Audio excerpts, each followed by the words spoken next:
make some Swiss steak. And this is a recipe that my mom made all the time when we were growing up. And so I thought I would share it with y'all today. And I'll show y'all the ingredients that we're gonna need to have. And we're gonna do this in the Instapot, so it makes it a little bit faster. So you're gonna need some cube steak. And I went ahead and cut mine into a little bit smaller steaks. And it's cube steak is always tenderized. If you want to tenderize it a little bit more, that's fine. We're not going to do that because we're going to put it in the Instapot. And then we're going to dredge it, and we're going to fry that up. And then you're going to need some onion and a couple of cans of tomatoes. We're just going to use tomatoes that we canned, or you can use seasoned Del Monte's. I think sometimes they have some that's got peppers and onions, or garlic and onion, or whatever. You can use whatever flavor you want. About two cans.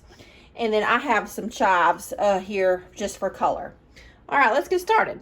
Okay, the first thing you want to do is start heating your oil, grease, or whatever you prefer to use. I'm using bacon grease, and I think it tastes better. This is probably about a third of a cup, and we're going to start dredging our steaks and put it in there. I'm going to season our steaks first off, and I'm going to season them with just garlic powder, some salt, and some pepper. And you're going to want to make sure you do both sides. And I'll also put a little extra in my flour that I'm going to use to batter it. Okay? So we'll just turn, well, we got to do the salt. You don't want to use a lot of salt, just a smidgen. Okay, we're going to turn these over, and we're going to do the other side. Now we've got our grease over there heating. You want to make sure that your grease is very hot, okay? Because we don't want it just soaking up grease and just be soggy mess. The same way if you were going to serve just regular chicken fried steak. You want to make sure your grease is hot, okay? Now, when I am going to make chicken fried steak, I will have like a bowl with milk and an egg, and I'll do it twice. I'll dredge it twice, but with this particular recipe, I can't remember if I put garlic powder on it, so you can't hurt putting a little bit extra. With this recipe, you just need to do it once, okay? So let's go ahead and dredge them, and we'll just lightly do this, okay? A way that you know that your grease is hot enough is just do a little, either smoke like that a little bit. Bacon grease will smoke really fast. Or you can just put a tiny bit of flour in there. Hear that sizzle? That's what we want. Okay, we're going to work fast because we don't want that to taste burnt. Okay, and I've got the flour. Let's go ahead and just turn it down just a little bit. Once cast iron gets hot, it just kind of stays hot. And we're not going to cook this all the way through. We're just going to kind of sear it. And then we're going to pull it off and stick it in our Instapot. So I'm going to go ahead and finish putting all these in there, and then I'll show you what I'm doing. I'm probably going to cook them for about two or so minutes on each side. And then I'll pull them off. Okay, so let me fill this skillet up, and I'll be right back. Okay, these are being going for about 1.5 minutes, 2 minutes. Let's see.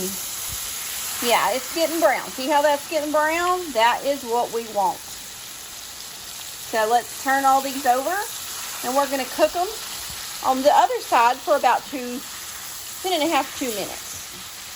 And then we're going to put them on a plate, and I'll show you the next step.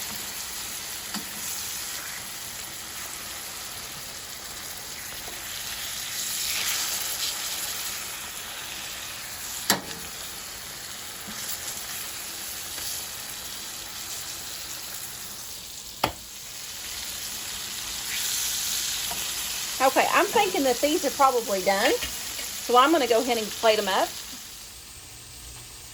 I'm going to leave my fire on, but I'm going to go ahead and get these up because I'm going to put some onions and some garlic in here.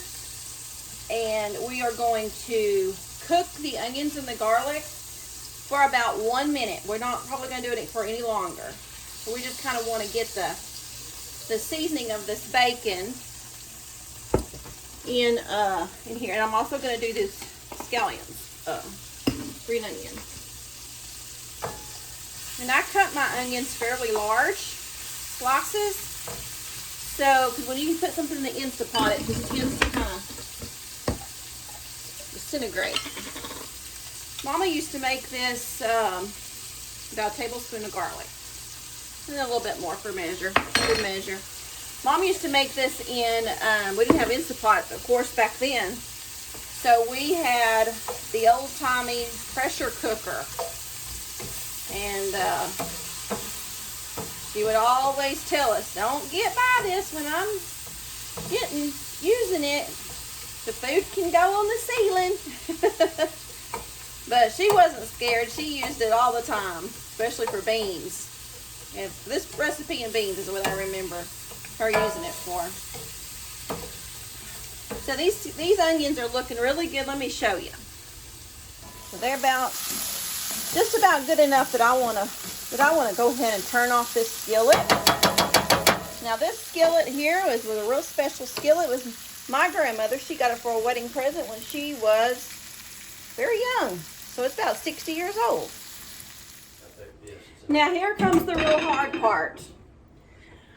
All you're going to do is dump these tomatoes down in your Instapot. Okay, both cans. And then you're going to put your onions and stuff from your skillet. Let me grab it. Put that down in there. Give it a little stir. Ooh, that's warm. Okay, we're going to give it a little stir. Okay, there you go. Don't that look good? It smells already delicious. I'm going to add a little bit of salt and pepper. And then I'm going to place the steaks in there. Just a little. We already have it on our meat. Okay. And then we're going to place the steaks down in there. And you kind of want, after you put them down in there, you want to, and they are hot. You kind of want to stir it and kind of get the juice on top too. Okay? Now this flour that's on these steaks, it's going to kind of make a gravy. Put our lid on. And we're going to cook this on high for about 10 minutes. I usually do everything on manual. So manual, let's go down to 10. Okay. And then make sure our sealing is on. Okay. And that's it. Now when it gets done, we'll let it naturally release for probably about 3 or 4 minutes, not long. And we'll be right back, see how it looks. Okay, we had, I got busy, so it went a little longer than I wanted. So I'm going to go ahead and turn that off and then open up this and let it release the pressure before we get everything out. Okay, it's finally got rid of all the pressure. Oh, it smells so good. I don't know if you'll be able to see down in there with the smoke. But we're going to go ahead and get those out. Can we see? It's kind of dark, isn't it? Okay, well, let's just go ahead and get these meats out. And these are going to be fork tender, y'all. You don't even need a knife. And then you've got the gravy that it made. And I'm going to put that in a separate bowl just because. Now, it's really good to have this with mashed potatoes or rice. And then you've got that gravy that you can put on top. But I want to show y'all. Let me get these last few pieces out. Yeah, I guess that's it. I want to show y'all how tender this is. Let me get a fork and show you just how tender it is. Drake's always waiting for a crumb. Get way down in there and look at that.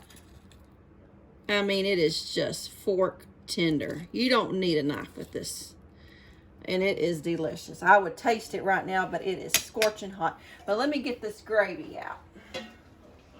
And this is so good over some, like I said, some rice or some mashed potatoes. This was something we had a lot growing up. We loved it. Okay, see, there's your gravy.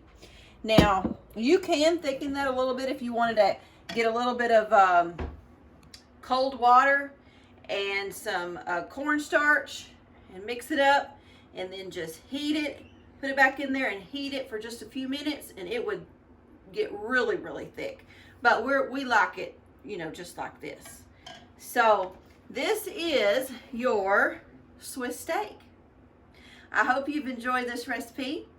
If you have, give us a thumbs up. And we have Facebook and Instagram if you'd like to check us out. And if you haven't subscribed, hit the subscribe button. It's free. We'll see y'all next time. Bye.